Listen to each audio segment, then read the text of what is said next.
قسمت کا لکھا ہوا ہر شخص کو ملتا ہے، یہ بات طے ہے۔ مجھے اور آپ کو وہی مل رہا ہے جو ہماری قسمت میں لکھا ہے، اس سے ایک حبہ بھی، ایک دانہ بھی کم نہیں ملے گا اور ایک زیادہ نہیں ملے گا۔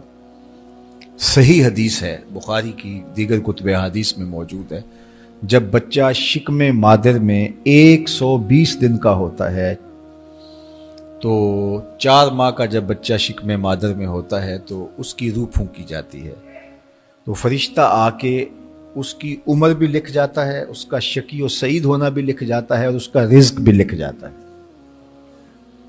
تو رزق جو لکھا گیا وہ ہمیں ملے گا، اور جب جب ملنا ہے تب تب ملے گا۔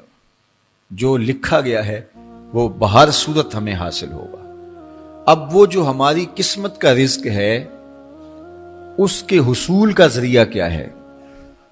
بذریعہ حلال ملتا ہے یا اس کے ذرائع حصول کے وہ حرام ہیں؟ تو یہ اللہ کے ذکر کو چھوڑنے کی سزا یہ ہے کہ ملا وہی جو قسمت کا تھا، لیکن دولت عثمان نہ ملی، دولت قارون ملی۔ لکھا جو تھا، مقسوم تھا، ملا وہی، ایک دانہ بھی زیادہ نہیں ملا اور ایک دانہ بھی کم نہیں ملا، لیکن اس کی سزا کاٹنی پڑے گی اس لیے کہ حصول کے ذرائع حرام تھے۔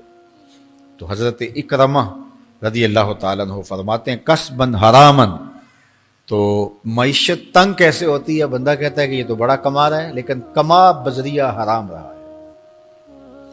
اللہ اکبر۔ بعض اوقات کچھ لوگ محنت کر کے بھی حرام کماتے ہیں۔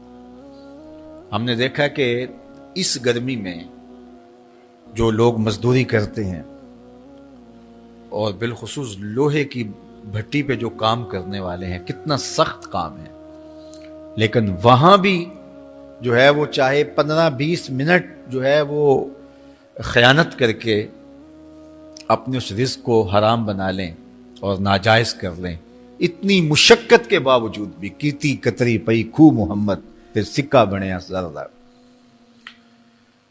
تو ایک سودا ایسے بھی بک جاتا اگر 2 منٹ گاہک کو دیتا، لیکن جھوٹی قسم کھا لی اور وہ لے کے چلا گیا، سودا تو بک گیا لیکن ذریعہ اس کا حرام ہو گیا۔ یہ ذرا دیکھیے، جھوٹی قسم کھانے والے کو اللہ نظر رحمت سے بھی نہیں دیکھے، اتنی بڑی سزا ہے اس کی، اور نہ بکتا کوئی اور آ کے لے جاتا۔ جو قسمت میں لکھا ہے وہ تو آپ کا ہر صورت میں ہوگا، لیکن کچھ لوگوں کو اللہ کے ذکر کو چھوڑنے کا نتیجہ یہ ملتا ہے کہ پھر وہ ان کے ذرائع آمدنی جو ہوتے ہیں، محنت کے باوجود بھی کسب حرام ہو جاتا ہے کسی نہ کسی وجہ سے۔ کئی لوگ دودھ اکٹھا کرتے رہتے ہیں، آخر میں ایک قطرہ پیشاب کا ڈال دیتے ہیں۔ سادہ مثال آپ کے سامنے رکھ، کتنی محنت سے وہ کیا تھا، تو اپنی ساری محنت کو ضائع کر دیتے اور حرام کا ٹانکا لگا دیتے، ایک قطرے سے وہ سارا ضائع کر بیٹھتے۔ تو یہ اللہ کے ذکر سے منہ موڑنے کا نتیجہ ہے۔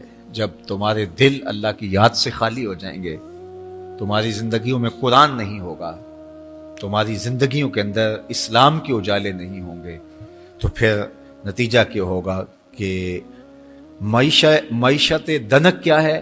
کسبن حرامن۔ دوسرا معنی کہ تنگ زندگی، تلخ زندگی، جو حضرت عبداللہ ابن عباس سے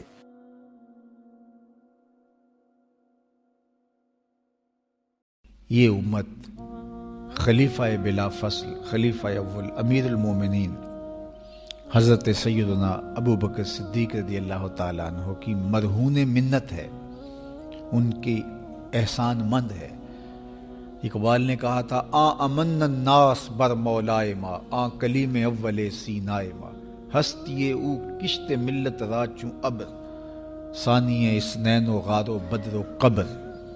کہتے ہیں کہ وہ شخص جس نے ہمارے آقا و مولا پہ سب سے زیادہ احسانات کیے، اور میرے آقا کریم نے ارشاد فرمایا میرے اوپر جس نے بھی کوئی نیکی کی میں اس کا بدلہ چکا دیا دنیا پر ہی، لیکن ایک ابو بکر ایسے ہیں جن کی نیکیوں کا بدلہ قیامت کے دن رب ہی چکائے گا۔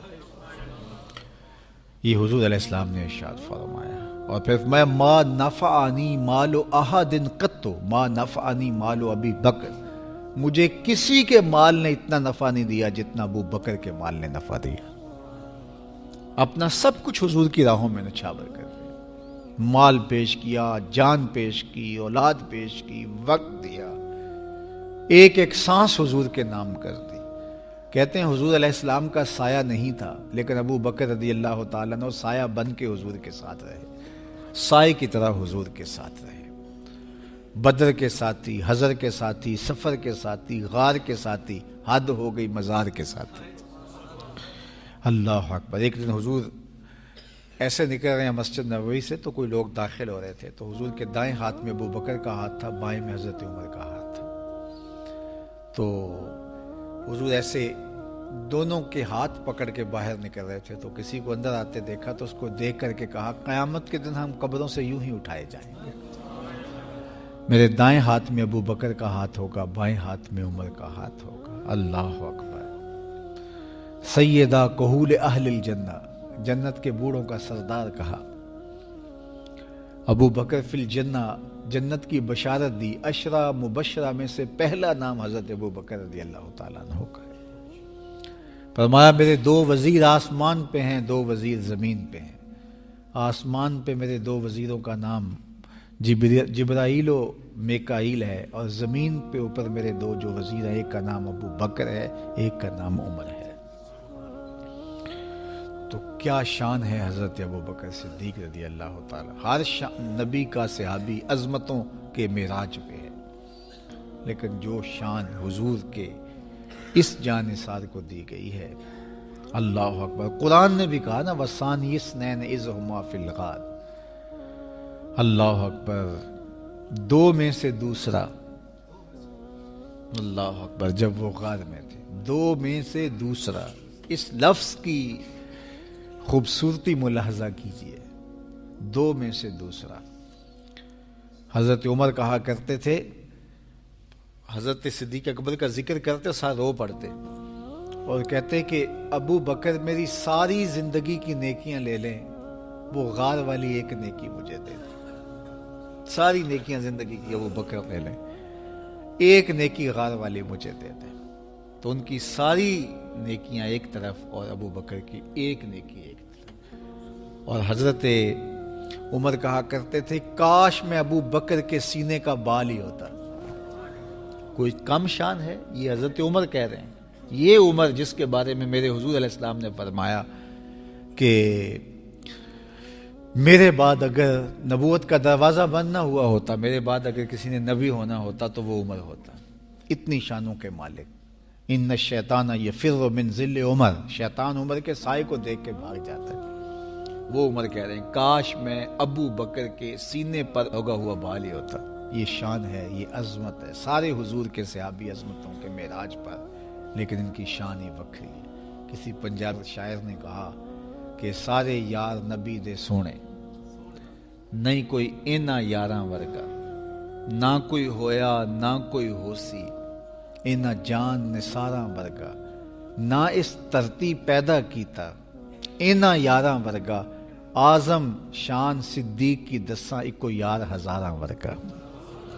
وہ عظمتوں کی کس معراج پہ امن الناس بر مولائے ماں، کلیم اول سینائے ماں، ہستی او کشت ملت راچو ابر، ثانی سنینو غارو بدر و قبر. بدر کے بھی ساتھی، قبر کے بھی ساتھی، مزار کے بھی ساتھی، غار کے بھی ساتھی. اور اسلام کی کھیتی کے لیے ابر بہار کی طرح برسے اور سیراب کر گئے. اور اس امت کے لیے انہوں نے جو کام کیا وہ انہی کا مقسوم